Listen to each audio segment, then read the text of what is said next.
Hey, what's going on? This is Poly Studio. Welcome to my channel.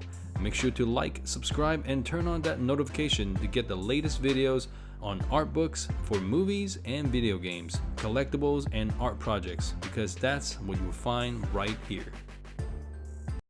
Hey YouTube, how's everyone doing? I hope you are all well. We're in a strange time of our lives, but I have hope for us to get through this. I wish all safety. A big thank you to all the medical professionals out there, doctors and nurses, and all essential workers. I have a friend who is a nurse, and I could say that she is exhausted, and a brother who is considered an essential professional. I'm very thankful for both of them. So hey, please stay home and help flatten the curve. Thank you for tuning in. Stay healthy, stay friendly. We'll get through this together. All right, let's get started, shall we? Today, I'm flipping through The Art of Star Wars, The Rise of Skywalker. I actually have forgotten about this book order, if you could believe that. Well, with everything that's happening, but I digress. It showed up at my doorsteps about 5 days ago, and the artwork in here are of great quality, as I've come to expect.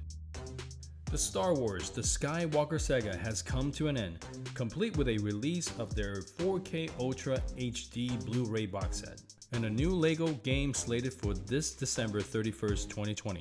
I mean, they are really going out with a bang and have their sight on our wallets. How did any of you like The Rise of the Skywalker, or episode 7, 8, or 9 for that matter? I know a lot of people just absolutely hates it. I like Star Wars, but in comparison, I'm a casual fan, I guess. I enjoy it enough, not very picky about it, but would definitely like to hear your view. With that said, let's get into this art book.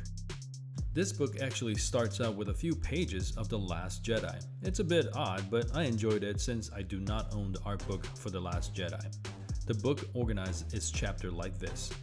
The costume department, first the light side, and followed by the dark side, of course.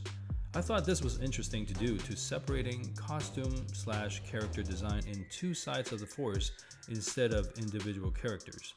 It then goes into the props department, the creature and droid effects department, the art, set decoration, and computer graphics department, and lastly, ILM, or Industrial Light and Magic, and post-production as the concluding chapter. I don't usually do this in my videos, but I thought this next bit from the introduction is very interesting and may provide some insight into George Lucas's mind when you design your next saga. Here's what he has to say about the design when it comes to Star Wars. I'm trying to make everything look very natural, a casual, almost I've seen this before look. Like the X-Wing and the TIE Fighter battle. You say, I've seen that, it's World War II. But wait a minute, that isn't any kind of jet I've ever seen before. I want the whole film to have that quality. It's a very hard thing to come by, because it should look very familiar, but at the same time not be familiar at all. I keep saying, keep it nondescript. I say that every time, every place I can. I don't want any of the costume, any of the spaceships, any sets, any animals. I don't want anything in the movie to stand out. If the whole movie looks like that, it will be terrific. I'm working very hard to keep everything non-symmetrical. It's a very common thing in science fiction to see a set that has one influence. Everything matches. The chairs match the table, match the rug, match the design of the doors, match the door handle, match the lamps. I want it to look like one thing came from one part of the galaxy and another thing came from another part of the galaxy. I thought the inclusion of this in the introduction is very helpful in getting to know how George Lucas wanted his universe to look like. This also addresses the importance of keeping a fine line between the familiar and the new, especially designing a new universe, or perhaps a new product or a new user interface. An example I could think of is one of the Windows previous OS. I think it was either 8 or 9. The UI change was too drastic, and in my opinion, that was the cause for it to fail, among other things. The artwork you will find in this book is top-notch, and there is no doubt about it. I think concept artists, costume designers, and cosplayers can all benefit from this video or owning this book. Some of my favorite things in this book are Finn's jacket. It's the yellow one, is badass. I can see that in a Disney store one day. Zori and her crew would be another one. Their design reminds me of Destiny. And finally, there are the Imperial Troopers, Red Troopers, and the Sith Fleet Troopers. They're all badass. I'm definitely gonna try to do a 3D model out of these pages, and then maybe I could print one out with my 3D printer. Page 71, that is one of my favorite out of the Troopers. There are so many great things in this book, however, there is one disappointment.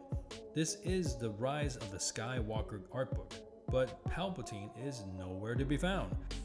I was expecting at least some kind of costume sketches or rendering for his robe and whatnot, and then there's the temple that they were all in. And what about the gantry that was holding him up in the first place before he absorbed the Force from Rey and Kylo?